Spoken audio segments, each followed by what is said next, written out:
Tsipkanety be mbola vokatra tsara ihany koa satria itsika no nandrombaka ny Masters de France tamin'ny alalan'ny ireo mpilalao malagasy efatra amin'ny rahalahy ny alarobia teo izy ireo no tafaverina teto an-tanindrazana ary avy hatrany dia noraisin'ny filoham-pirenena teny amin'ny lapam-panjakana ny avoloha.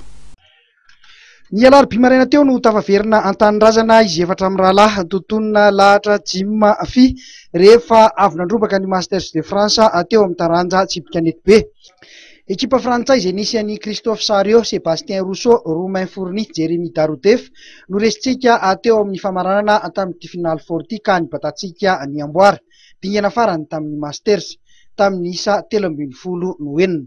Ny alarobia teo ary dia noraisin'ny filoham-pirenena Hery Rajaonarimampianina teny amin'ny lapam-panjakana Iavoloha ny delegasiona malagasy rehefa avy nandrombaka izany fandresena goavana izany.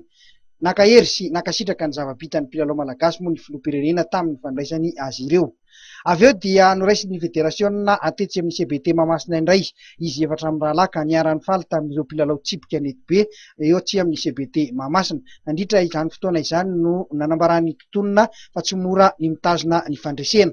Sarotsarotsa ihany aloha nahatongavantsika tany amin'ny farany satria betsaka ny etapy natao, tsika tsy nahazo etapy na ny ray ary fa indray mandeha tsika nanao final dia nanankiray nanao demi, nanankiray ny ambiny zany resy quart de finale fa ny avantagenay fotsiny zany tamin'ny concours de tir rehetrarehetra izay natao lasa nay daholo tamin'le demi finale indray zany efa vonona tsara zay raha efa nimona tsara iny moa zany ny vokatry ny lasanay iny.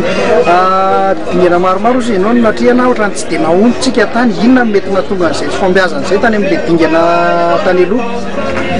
Tsy fahombiazana angamba dia amiko manokana aloha zany dia mbola nataonay rehetrarehetra tany naresanay tsy resaka tsy fahaizana naresanay tany fa resaka chance zany tsy ampy kely. Inona zany zao ny dingana manaraka indray ho an'ny tontolony?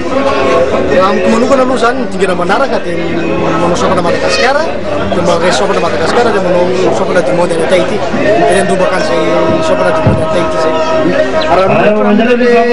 Atao mpilalao frantsay isan'ny tsara indrindra rehetra mivolinao anatin'ilay izy midika ve zany fa efa tsy alahotera antsika intsony ny ekipa frantsay?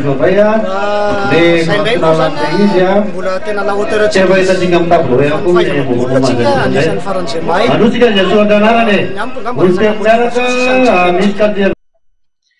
araka ny fanambarana izay nomena Andriamato Rakotondranojakoloty sekretera jeneraly ny federasiona raha toa ka izy efa tareto no mahazo fanasana amin'ny anarany manokana amin'ny taona 2024 dia ry zareo ihany no isolitenantsika.